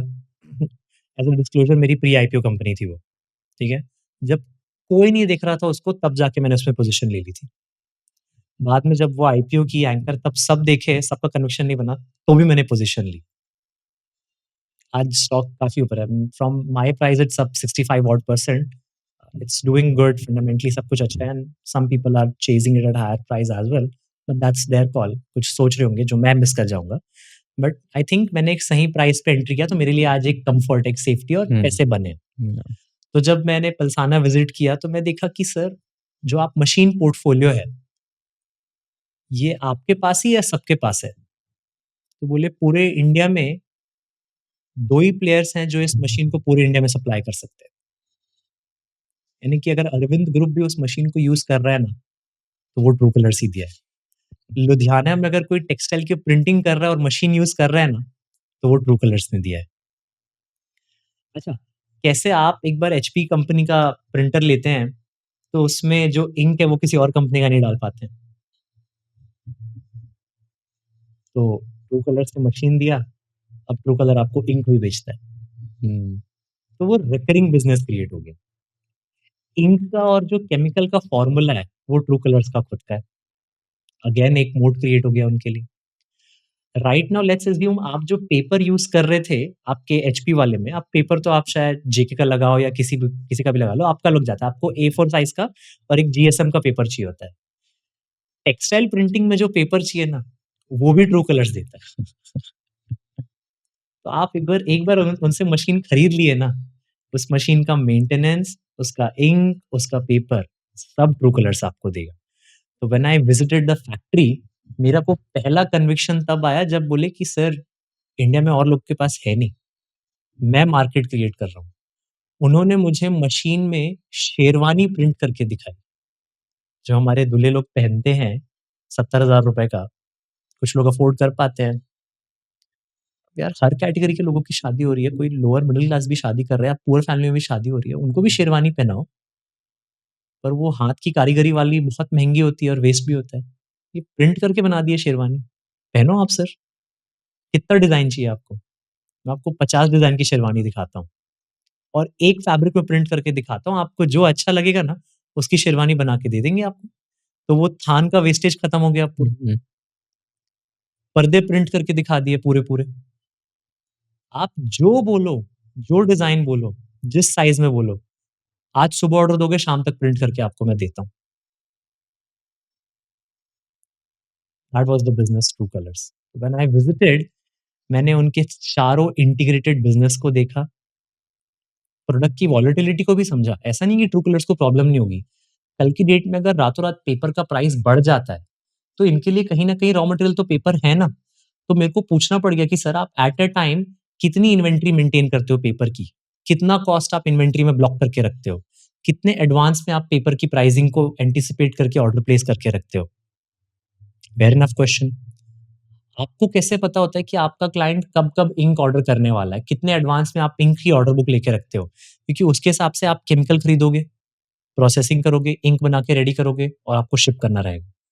हर चीज़ की एक कॉस्ट होती है।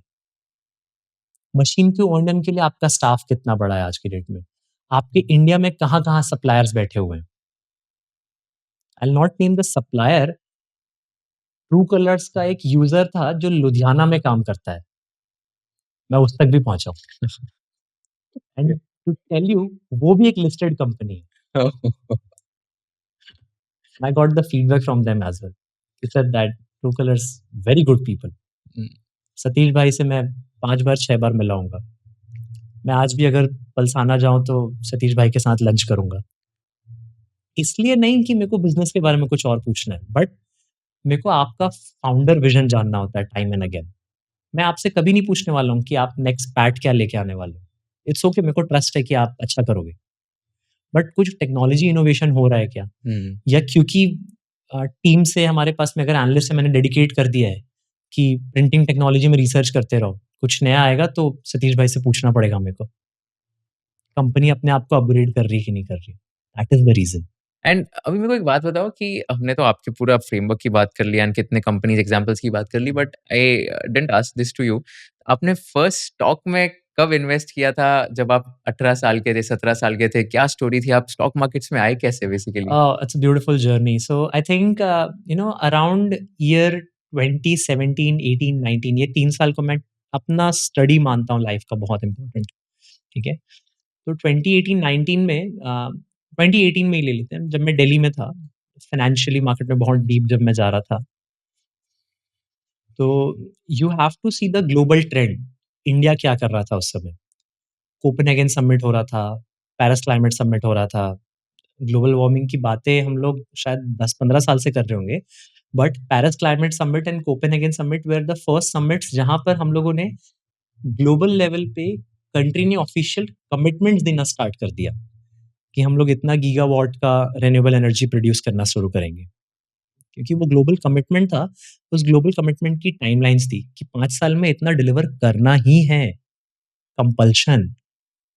आप इस पॉलिसी कमिटमेंट से आप ये सोचिए कि एक डिमांड क्रिएट की गई थी, ठीक है? अब नेचुरली उस टाइम पे अदानी ग्रुप के काफ़ी सारे शेयर्स थे। कुछ तो अदानी पोर्ट्स एंड ऑल तो बहुत बड़े कंपनीज़ थे, ठीक है? बाद में जो भी उनके ऊपर एलिगेशंस है, I don't have to comment on that, that's a ongoing matter. But उस समय उनकी एक छोटी कंपनी हुई थी अदानी ग्रीन, जो ग्रीन एनर्जी में काम करेगी। उसका सोल मोटो ही था कि मेरे को सोलर पार्क्स लगाने हैं। तो मुझे समझ में आ गया था कि आज चाइना का आप ग्रोथ स्टोरी अगर स्टडी करते हैं, तो बिना पावर के, टू करेक्ट माई सेल्फ, बिना चीप पावर के मैसिव ग्रोथ नहीं आ सकती है। आज की डेट में थर्मल का इलेक्ट्रिसिटी रेट आप देखेंगे तो ₹7, ₹8, ₹9 जाता है अलग-अलग स्टेट्स में। रिन्यूएबल का इलेक्ट्रिसिटी रेट आप देखेंगे 1.72, 2.73, 65% कट है इस पावर में। तो यानी कि अगर कोई अच्छे सस्ते रेट पे बिजली दे सकता है, तो हर बिज़नेसमैन लेने के लिए रेडी हो जाएगा। अगर गवर्नमेंट उसको पुश कर रही है कि आपको रिन्यूएबल लेना ही है, तो उसको सस्ता मिल रहा है और गवर्नमेंट बोलती है तो वो बोलेगा मैं तो लूँगा ही लूँगा। अदानी ग्रीन का शेयर उस समय ना ₹30 का हुआ करता था। You can still check. और मेरे को थोड़ा फ़िटनेस का भी रहता है शौक, तो जब मैं सेंटर पे जाता था अपनी पढ़ाई करने के लिए, उस समय भी जब मैं एक्टिवली परस्यू कर रहा था, वो टुक-टुक रिक्शा का जो कॉस्ट था, कोइंसिडेंटली वो भी ₹30 का होता था, ठीक है? As a financial prudent, I am a frugal person at the end of the day. I used to save that ₹30 and I used to buy Adani Green. आप बिलीव नहीं करोगे, वो ₹30 वाला अदानी ग्रीन 2 साल में ₹900 हो गया था, माय गॉड! ठीक है? आई मीन मैं भी क्रेज़ी हो गया था। I was like how is this possible? कैसे हो सकता है? But there were larger forces at play, मतलब इतनी मैसिव डिमांड आ गई थी इंडस्ट्री में कि उसको चलना ही था फिर तो। आई मीन आज भी लोग वीडियोज़ बना के तो डालते हैं कोई-कोई कि ऊपर से जा रहे हैं, तो कभी खावड़ा रीजन का आप वीडियो देखना ऊपर से। जितना बड़ा मुंबई है ना, उतना बड़ा सोलर पार्क है। पूरे मुंबई के साइज़ के बराबर के सोलर पार्क लग रहे हैं अब कंट्री में हमारे। That is the level of green energy जो इंडिया पब्लिश कर रहा है, मैन्युफैक्चर कर रहा है। इसकी कंपनीज़ को आप जितना अर्ली आइडेंटिफ़ाई किए, शायद आपने उतना पैसा बनाया। हुँ, आपको एक स्टेप आगे भी जाना पड़ेगा, ठीक है? So that was the first stock that I got, Adani green, and I think hmm. Beginners luck बोलो या वाइडर स्टडी बोलो, but that really hit me off. Why not going travelling in tuk-tuk? You can say that. But अच्छा, लोग अभी सिर्फ power देख रहे थे अभी तक का, ठीक है? यानी कि आप दिन में तो सोलर से बिजली बना लोगे, रात में क्या होगा? अगर आपने दिन में एक्स्ट्रा बिजली बनाना शुरू कर दिया और मैं यूज़ नहीं कर रहा, तो वो बिजली तो वेस्ट होगी, लीकेज होगा। अभी तक के आप जितना बिजली बनाते थे, पूरा यूज़ भी होता था। अब सरप्राइज़िंगली अगर आने वाले 5 सालों में इतना पार्क्स लग रहा है कि अगर बिजली ज़्यादा बनने लग गई, और अभी भी इंडिया में ना इंटर स्टेट इलेक्ट्रिसिटी ट्रांसफर हर स्टेट में परमिशिबल नहीं है। अगर आप वेस्ट बंगाल का लॉ पढ़ोगे, तो बाहर से बिजली लाना अलाउ नहीं है वहाँ पे अभी भी इंटर स्टेट। यानी कि अगर राजस्थान में ज़्यादा बिजली बन रही है और उसको आप दूसरे स्टेट में नहीं बेच सकते हो, तो राजस्थान में वेस्ट भी हो सकती है अब तो। या फिर अभी कॉन्ट्रैक्ट साइन नहीं हुआ है तो वेस्ट हो सकता है। तो मतलब आपको उसको स्टोर करना पड़ेगा। तो अगर आपको पता ही है कि 4 साल में वो अब नेक्स्ट चीज़ आने वाला है, तो उस एनर्जी को आपको सेव करके स्टोर करना है ना, हुँ, तो उसके लिए आपको बैटरी चाहिए। तो that is where the battery energy storage systems comes, best. Base. तो इसलिए सब लोग अब बेस का क्रेज़ वर्ड यूज़ कर रहे हैं। सर ये स्टोरी भी आपको 2 साल पहले पता होनी चाहिए थी। कोई भी टेक्नोलॉजी जिसमें एग्जॉर्बिटेंट सप्लाई आए, ट्राई टू फाइंड कि उसको रोका कैसे जाएगा या उसका प्रोटेक्शन या सब्स्टिट्यूशन क्या हो सकता है, and then you buy that as well. Right. That is your vision, आप उसमें फोकस करते हो। तो लोग पेरिस या कोपेनहेगन समिट को बस एज अ न्यूज की तरह पढ़े, मैं उसको एज अ डिमांड की तरह पढ़ा कि वो पुश आ गया है, करना ही पड़ेगा। That is the story. आपको डॉट्स कनेक्ट करने पड़ेंगे सर। या you have to read policy. आप न्यूज़पेपर पढ़ते हो तो आप सिर्फ एक हेडलाइन को मत पढ़ो, उसके जैसे 50 हेडलाइन आइडेंटिफाई करो और फिर कनेक्ट करके देखो। क्या वो हेडलाइन 6 महीने में अगर चेंज हो जा रही है, तो वो वैल्यू लूज़ कर देगी। लेकिन अगर वो हेडलाइन 6 महीने में इवॉल्व हो रही है, then maybe something bigger is happening. Focus on that. You know, interestingly, George Soros used to ask his analysts only one question every day whenever they used to work. What is that one news item or what is that one headline that is going to make me $1 billion today? And you have to tell me that news item, and I'm going to do like act on that and short or long, whatever the commodity or currency is. तो हमेशा like वो जो एक headline होती है, एक news होती है, लाइक उस पे बहुत ज़्यादा फोकस करते थे एंड हमेशा उस पे ही काम करते थे। Absolutely, absolutely. I am more like, मेरे को इंटरडिसिप्लिनरी अप्रोच पसंद आता है। आई मीन, अगर आप सिर्फ इक्विटी क्यों देख रहे हैं, आप एसेट क्लास को एज एन इन्वेस्टमेंट्स क्यों नहीं समझते हैं सर? अगर सब लोग बोले कि गोल्ड में इतनी रैली कैसे आ गई, at the end of the day you have to justify ना। या गोल्ड की रैली रिटेल डिमांड से नहीं है। गोल्ड की रैली ग्लोबल लेवल पे what do you call, currency पे ट्रस्ट डिक्रीज होने की वजह से है। डॉलर का जो ट्रस्ट डिक्रीज हो रहा है सर। तो अगर आपको दिख रहा था कि 3 साल से सेंट्रल बैंक्स बाय कर रहे हैं, तो आप तो बहुत अर्ली भी ट्रेंड को आइडेंटिफाई कर सकते थे। यू शुड हैव नोन कि यार सेंट्रल बैंक्स क्यों खरीद रहे थे ज्यादा, ऑल ऑफ अ सडन इतने रिजर्व्स क्यों बढ़ाने लग गए लोग। That is your last resort. But आपको पता है कि उस एसेट में अल्टीमेट सेफ्टी है of liquidity as well, price protection. Gold था वहां पे आंसर।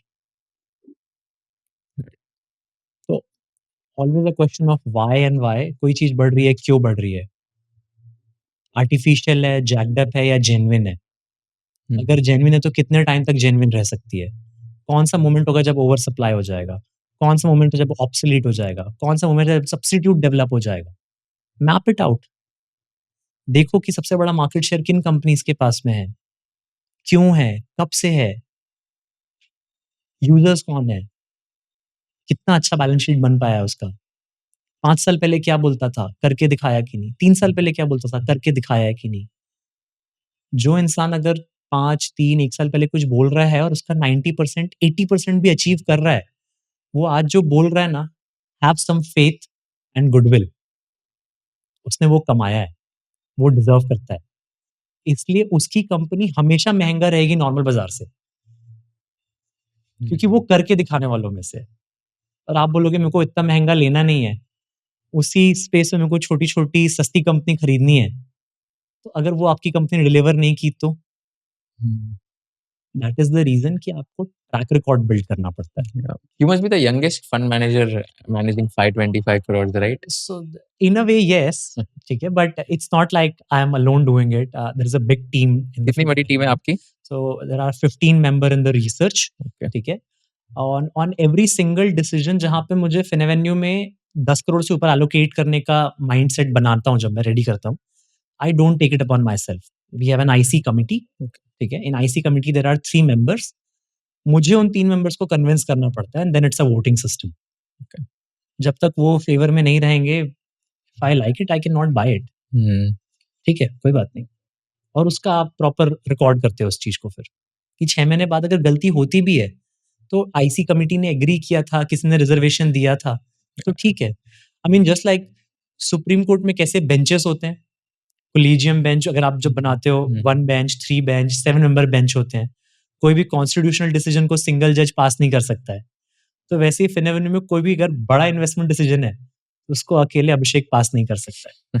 मल्टीपल मेंबर्स चाहिए sir, and I like it, क्योंकि वो कॉन्स्टेंटली एंटी ओपिनियन आता है। मैं कभी बायस नहीं हो सकता हूँ उस चीज को लेके। Right. That's a beautiful thing to have. That's a very good process also and I Absolutely, think and it should be there. Unbiased भी होता है It then should always be there. आपको बेसिकली आपके जो स्टॉक पिक्स है you just have to convince everyone so मुझे भी that's pressure feel good नहीं थिंग होता ना फिर कभी। या I am okay with that. आप काउंटर करो, अगर मैं या जस्टिफाई नहीं कर पा रहा हूँ, may correct be I don't know it enough then. You know, I'll tell you surprisingly. या So I've done a similar thing in my podcasting business also okay, now. तो ओके।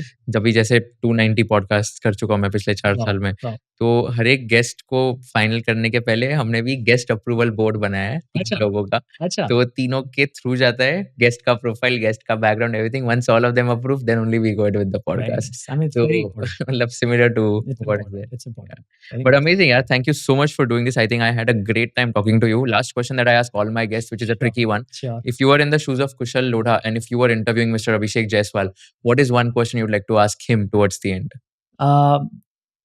आई वुड आस्क कि is there any particular motto that you live bye?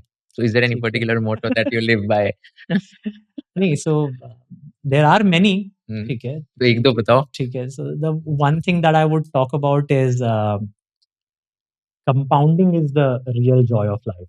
I mean, investing is just a part for it. Okay.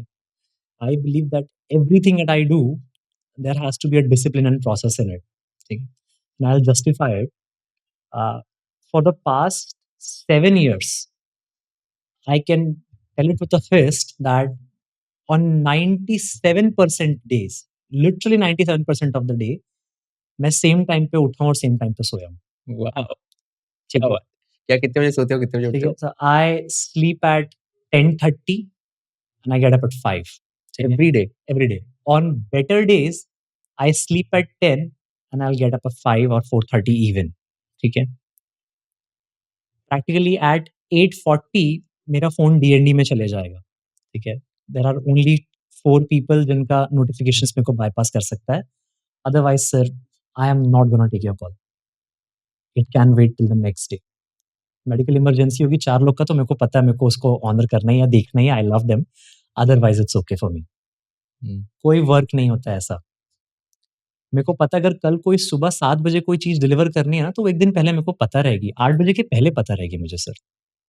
Otherwise वो मेरे process का part नहीं है। तो I sleep on time, I get up on time. For a better part of 2019 to 2021 मैं same food ही खाता था, तीनों टाइम 4 साल के। मेरे फूड हैबिट्स में कोई चेंज नहीं था। I was so hard line disciplined with my diet. अकेले रहते थे, तो कुक को जो बोल दी यही बनाना है, नेवर वेस्टेड अ टाइम कि आज क्या सब्ज़ी लानी है, कल क्या लाना है, कैसे बनाना है। एक सेट प्रोसेस था।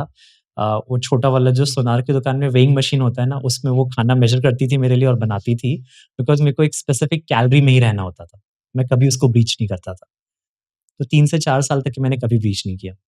Letter when you are now with a family, living family, तो थोड़ा-सा सबकी प्रेफ़रेंस लेनी पड़ती है, बट आई स्टिल 80 टू 85% मेरा डाइट हमेशा सेम होता है। कभी चेंज नहीं होता, चाहे मैं ट्रैवल करूँ या ना करूँ, मेरा डाइट चेंज नहीं हो सकता है। It's a discipline and process that I follow. ठीक है? मैं साल में 1 बार ही बीमार पड़ूँगा, अगर पड़ गया तो। I don't fall sick. ठीक है? कहाँ से आया इतना डिसिप्लिन लाइफ में? मेरे को लगता है आउटकम रीइन्फोर्स किया है मेरे को उसमें। ठीक है? आप डिसिप्लिन लेकर आओ सब चीज़ों पे, उसको टाइम दो कंपाउंड होने के लिए। आप स्टडी कर रहे हो, 1 दिन में रिज़ल्ट नहीं आएगा, बट 7 दिन के बाद में you start feeling confidence. 7 months तक के तो आपका आउटकम दिखने स्टार्ट हो जाते हैं। ठीक है? आई mean it's a very famous thing जो आप बोलते हैं ना कि जो रेस जीतने के बाद में जो ट्रॉफी मिलती है, वो ऐसे ही है। वो ट्रॉफी आप अपने प्रिपरेशन में ऑलरेडी जीत चुके होते हो। उस दिन तो बस लेने जा रहे हो। तो जो आउटकम, रिटर्न्स, एवरीथिंग मेरे को पता है वो आएगा ही, क्योंकि मैं ऑलरेडी प्रोसेस में इतना ज़्यादा इन्वेस्ट कर चुका हूँ। ठीक है? तो I again say that disciplined compounding is the real joy of life. Investing that I do is just a part of it. But this disciplined compounding, I deploy it in so many ways. Wow! that's a very inspiring मतलब बहुत-बहुत सीखने मिला आपसे and like you at such a young age you've achieved so much so it's extremely inspiring and I think it's a genuine team effort. Like you have to give a whole crown to the Finevenus team. I mean, I have a lovely support. Okay, everyone is always there on the beck and call. Okay, and there's a fair system for everything in the place. no, of course. I mean, team also, you've only set it up. So credits to you as well for setting up a beautiful team. But thank you so much for doing this. बहुत सीखने मिला आपने इतने अच्छे से सारे case studies explain किए समझा दिया कि कैसे आप इन्वेस्टिंग करते हो आई एम ऑनेस्टली मतलब मैं तो सोच रहा हूँ मैं खुद आपके फंड में इन्वेस्ट करूँ अगर आप हमें अपॉर्चुनिटी दोगे तो I be more than happy to put in capital in your fund thank you so much once again for doing this and Really good. Wish It you was a real all pleasure. The best Real pleasure talking to you. Thank you so much Thank you so much, Kushal. अगर आपको ये video पसंद आया होगा तो I request you to share it with all your friends and subscribe to our channel so that we can give you more value additive content in the shortest amount of time हमको ये बताइए कि आपको कौन से kind of guest चाहिए हमको ये बताइए कि कौन से क्वेश्चंस मुझे नहीं पूछने चाहिए थे कौन से क्वेश्चंस मुझे और पूछने चाहिए थे ताकि आपको और ज़्यादा वैल्यू मिल सके और कौन से ऐसे पार्ट्स है जो आपको बिल्कुल पसंद नहीं आए ताकि हम लोग ये पार्ट स्ट्रीम कर सके फ्यूचर एपिसोड्स में so thank you so much once again for watching this episode and keep sharing all our episodes with your friends and keep giving us feedback so that we can improve and come up with better quality content